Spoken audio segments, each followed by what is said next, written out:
그때에 주님께서 여호수아에게 말씀하셨다. 너는 돌칼을 만들어 이스라엘 자손에게 다시 할례를 베풀어라. 그래서 여호수아는 돌칼을 만들어 기브앗 하아라롯 산에서 이스라엘 자손에게 할례를 베풀었다. 여호수아가 할례를 베푼 데는 이런 이유가 있었다. 이집트에서 나온 모든 백성 가운데서 남자, 곧 전투할 수 있는 모든 군인은 이집트를 떠난 다음에 광야를 지나는 동안에 다 죽었다. 그때에 나온 백성은 모두 할례를 받았으나 이집트에서 나온 다음에 광야를 지나는 동안에 태어난 사람은 아무도 할례를 받지 못하였다. 이스라엘 자손 가운데서 이집트를 떠날 때에 징집 연령에 해당하던 남자들은 40년을 광야에서 헤매는 동안에 그 광야에서 다 죽고 말았다. 주님께서는 우리에게 젖과 꿀이 흐르는 땅을 주시겠다고 우리의 조상에게 맹세하셨지만 이집트를 떠난 조상이 주님의 말씀을 순종하지 않았기 때문에 그들이 젖과 꿀이 흐르는 그 땅을 볼 수 없게 하겠다고 맹세하셨다. 그들을 대신하여 자손을 일으켜 주셔서 여호수아가 그들에게 할례를 베풀었는데 그것은 광야를 지나는 동안에 그들에게 할례를 베풀지 않아서 그들이 무할례자가 되었기 때문이다. 백성이 모두 할례를 받고 나서 다 낫기까지 진 안에 머물러 있었다. 주님께서 여호수아에게 말씀하셨다. 너희가 이집트에서 받은 수치를 오늘 내가 없애버렸다. 그리하여 그곳 이름을 오늘까지 길갈이라고 한다. 이스라엘 자손은 길갈에 진을 치고 그달 19날 저녁에 여리고 근방 평야에서 유월절을 지켰다. 유월절 다음 날 그들은 그 땅의 소출을 먹었다. 바로 그날에 그들은 누룩을 넣지 않은 빵과 볶은 곡식을 먹었다. 그 땅의 소출을 먹은 다음 날부터 만나가 그쳐서 이스라엘 자손은 더 이상 만나를 얻지 못하였다. 그들은 그 해에 가나안 땅에서 나는 것을 먹었다. 여호수아가 여리고에 가까이 갔을 때에 눈을 들어서 보니 어떤 사람이 손에 칼을 빼들고 자기 앞에 서 있었다. 여호수아가 그에게 다가가서 물었다. 너는 우리 편이냐? 우리의 원수 편이냐? 그가 대답하였다. 아니다. 나는 주님의 군 사령관으로 여기에 왔다. 그러자 여호수아는 얼굴을 땅에 대고 절을 한 다음에 그에게 물었다. 사령관님께서 이 부하에게 무슨 말씀을 하시렵니까? 주님의 군대 사령관이 여호수아에게 말하였다. 내가 서 있는 곳은 거룩한 곳이니 너의 발에서 신을 벗어라. 여호수아가 그대로 하였다. 아멘. 하나님의 말씀이 여러분의 삶을 움직이고 또 변화시킬 줄 믿으며 오늘 큐티를 시작하겠습니다. 오늘 본문은 여호수아 5장 1절 말씀을 기반으로 이야기가 전개됩니다. 제가 여호수아 5장 1절 말씀을 읽어보겠습니다. 요단강 서쪽에 있는 아모리 사람의 모든 왕과 해변에 있는 가나안 사람의 모든 왕이 주님께서 이스라엘 자손 앞에서 그들이 요단강을 다 건널 때까지 그 강물을 말리셨다는 소식을 듣고 간담이 서늘했고 이스라엘 자손 앞에서 아주 용기를 잃고 말았다. 아멘.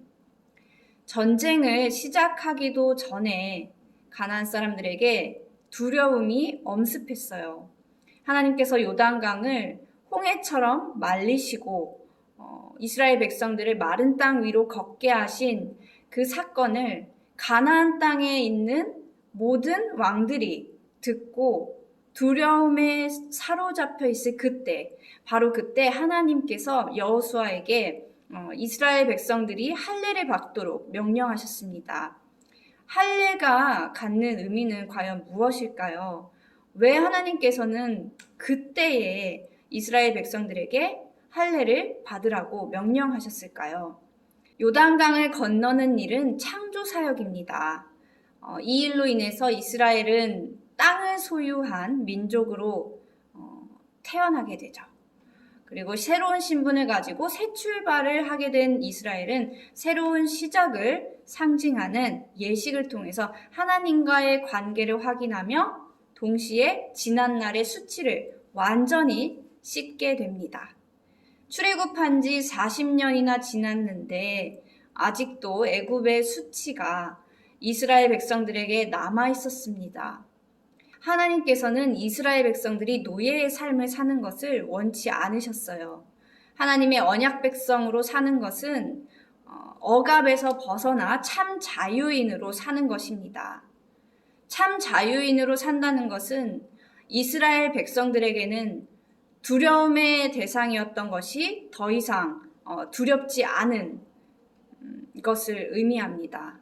그래서 두려움의 대상이었던 가나안 땅의 사람들이 오히려 두려움에 사로잡혀 있을 그때, 바로 그때에 할례를 받으라고 명령하신 것입니다. 할례는 노예처럼 살지 않고 참 자유인으로서 하나님의 언약 백성으로 살겠다는 확실한 증표를 몸에 간직하는 행위입니다. 할례를 받아서가 아니라 할례가 상징하는 하나님과의 새로운 관계 정립을 통해서 오래전에 애굽에서 약속했던 젖과 꿀이 흐르는 땅을 이스라엘 백성이 차지할 날이 다가왔습니다. 우리도 사탄이 통치하는 죄의 나라를 떠나서 예수 그리스도가 다스리는 하나님의 나라에 입성했을 때 우리의 과거와 관련된 모든 수치가 없어졌습니다.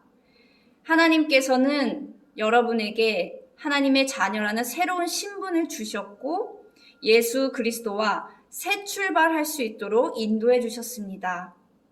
오늘도 하나님의 언약 백성답게 살아가는 C2C 미디어 교회 성도님들 되시기를 주님의 이름으로 축복합니다. 사랑의 주님, 오늘도 주님의 은혜로 새날을 맞이합니다. 애굽의 수치를 물러가게 하시고 참 자유를 허락하신 그 은혜를 기억하고 말씀에 순종하며 살아가는 하루가 되길 원합니다. 하나님의 언약 백성다운 견고한 믿음의 사람이 될 수 있도록 함께하여 주시옵소서. 예수님 이름으로 기도합니다. 아멘. 첫 번째 질문입니다. 하나님과 여러분의 관계를 확인할 수 있는 여러분만의 증표가 있나요? 이스라엘 백성들에게는 할례가 그 증표였습니다. 너는 내 자녀다, 너는 내 백성이다 라고 여러분에게 말씀하시는 하나님을 항상 기억할 수 있는 증표가 여러분의 삶에 어떻게 자리하고 있는지 한번 묵상해 보시기를 바랍니다. 두 번째 질문입니다. 참 자유인으로 산다는 것은 두려움과 억압에서 벗어나는 것입니다. 여러분은 참 자유인으로 살고 있나요? 만약 아직도 자유하지 못한 상태라면 그 원인은 무엇일까요?